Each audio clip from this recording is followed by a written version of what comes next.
All right, let's get right into it. We're going to break down the 4 stages of wealth. The goal here is simple. Figure out exactly where you are right now, and then, and this is the important part, map out the fastest way to get to that next stage.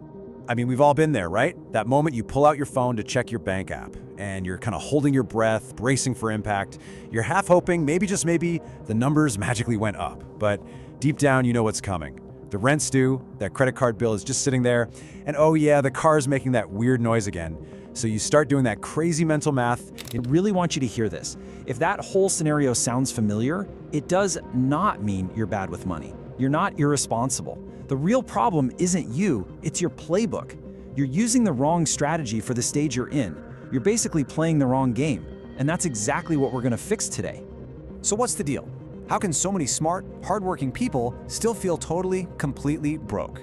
Well, it all boils down to this huge gap between your income and your actual wealth. We're kind of sold this idea that a bigger paycheck is the magic bullet, right? But the data tells a completely different story. And look, this isn't just a problem for people starting out. Just check out this data. A massive percentage of people earning 6-figure salaries, 6 figures, are still living paycheck to paycheck. I mean, think about that. If a high income automatically made you wealthy, this chart just wouldn't even be a thing. And if you want a stat that really hits home, here it is.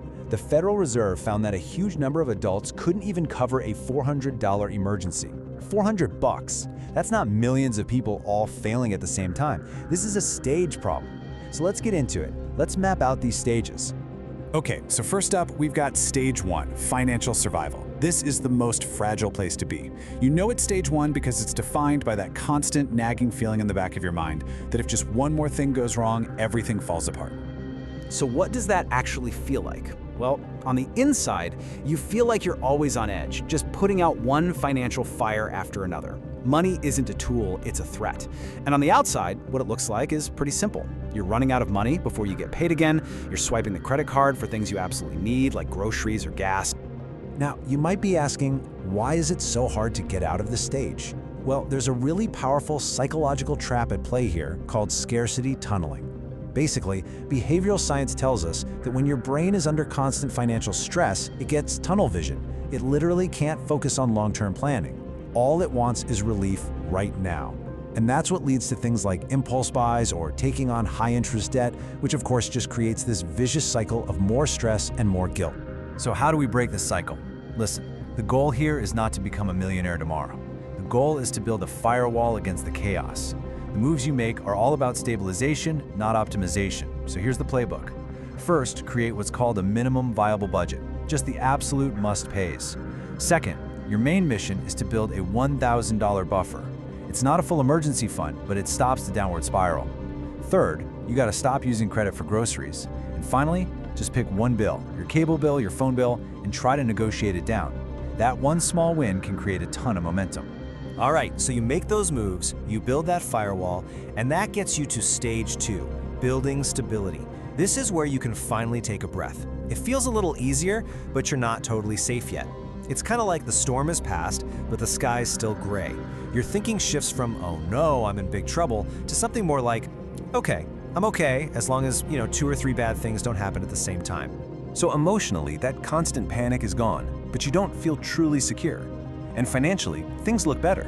Your bills are getting paid on time, you might even have a little bit of money in a savings account, and your debt feels, well, manageable. But here's the thing, this is where so many people get stuck. Why? Because it feels good enough. It just feels normal. And the trap that keeps people stuck right here in stage 2 is something we all know, lifestyle inflation. You get a raise, you pay off a loan, and what happens? Your spending just expands to fill that new space. And it's not because you're weak or undisciplined. Our brains are literally wired to want what others have. That little dopamine hit you get from leasing a new car feels way more real in the moment than watching your savings account balance tick up just a little bit. And the result? You could double your salary and somehow still feel just as broke. So to break out of this phase, this comfortable but ultimately stuck phase, you need a new set of actions. It's time to level up your strategy. First, and this is non-negotiable, you build a real emergency fund. We're talking 3 months of living expenses. Second, you have to automate your wealth habits. Set it and forget it. Make your savings and investments happen automatically. Third, you've got to get serious about debt. Pick a strategy. Avalanche is for the math nerds, Snowball is for the motivation junkies, and stick to it. And finally, set one luxury rule for yourself to consciously fight that lifestyle creep. Something like, I only upgrade my phone after my savings rate is above 15%. And doing all that, that's what gets you to the real turning point. Stage 3, activating growth. This is where the whole game changes. You shift from playing defense to playing offense. You stop just managing your money and you start actively building wealth. And for the very first time, it feels like your money is starting to work even harder than you are. And the feeling here is powerful. But it's a calm, confident kind of power. You feel like you're building something, not just consuming things. And what does it look like on paper? Well, your emergency fund is solid, 3 to 6 months. All that nasty high-interest debt is gone, and you're investing consistently, month in and month out, not just, when you have a little extra left over. And folks, this is where the real magic happens. Just look at this. If you invest just $500 a month over 20 years at a pretty standard 7% return, that turns into, wait for it, about $260,000. That is not magic, it's not luck, it is the simple physics of compounding interest. The real wealth gap isn't about genius stock picks, it's about time and consistency. But here comes the big trap of stage 3. People get bored. I'm serious. The actual proven path to building wealth, consistently investing in boring, simple funds, is about as exciting as watching paint dry. So what do? They self-sabotage. They go on what I like to call financial side quests. They start day trading, they chase meme stocks for that quick thrill. But here's the secret to this stage. To really accelerate your growth and push toward the final stage, you need to pull the big levers. First, you're going to crank up that savings rate. Aim for 20, even 30%. Second, you stop worrying about lattes and you focus on the big wins. I'm talking about housing and transportation. Lowering those costs will have a much bigger impact. Third, keep your investing simple. Stick to broad index funds. It's like buying a tiny slice of the whole economy. And finally, you have to protect your upside. Get the right insurance in place to protect everything you've worked so hard to build. And that, finally, brings us to the ultimate goal, stage 4, achieving freedom. Now, let's be clear, this doesn't mean you're sitting on a beach sipping margaritas forever, unless you want to. It's about work becoming a choice. It becomes optional, or at the very least, something that is completely negotiable on your terms. So what does that feel like? I mean, your whole nervous system just calms down. You start making choices based on what you value, what you're curious about, instead of making them out of fear or obligation. And on the financial side, it looks like substantial investments, very little debt, and you start thinking bigger.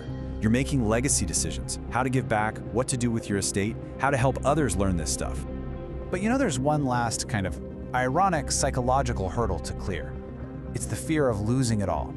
It's strange, right? But your brain might still be running that old survival software from back in stage 1. It can make you anxious or cause you to hoard cash, even though you're completely financially secure. It means you actually have to consciously learn how to enjoy the freedom that you worked so incredibly hard to build. So when you step back and look at this whole journey, from stage 1 all the way to stage 4, you realize the biggest shift isn't really about how much money you make. It's about your mindset. You go from being managed by your money to becoming the architect of your financial life. And really, this is what it all comes down to. In stage 1, money controls you. Every single decision you make is filtered through it. But by the time you get to stage 4, the script has been completely flipped. Now your money serves your life. It serves your values, it serves your purpose. So here's what I want to leave you with. You deserve a financial life where a random, unexpected bill on the Tuesday doesn't completely wreck your mental health for the rest of the week. You just do. And getting there, it all starts with being honest about which stage you're in right now, and then just taking the right next step. Not the step for somebody else, but the right step for you today.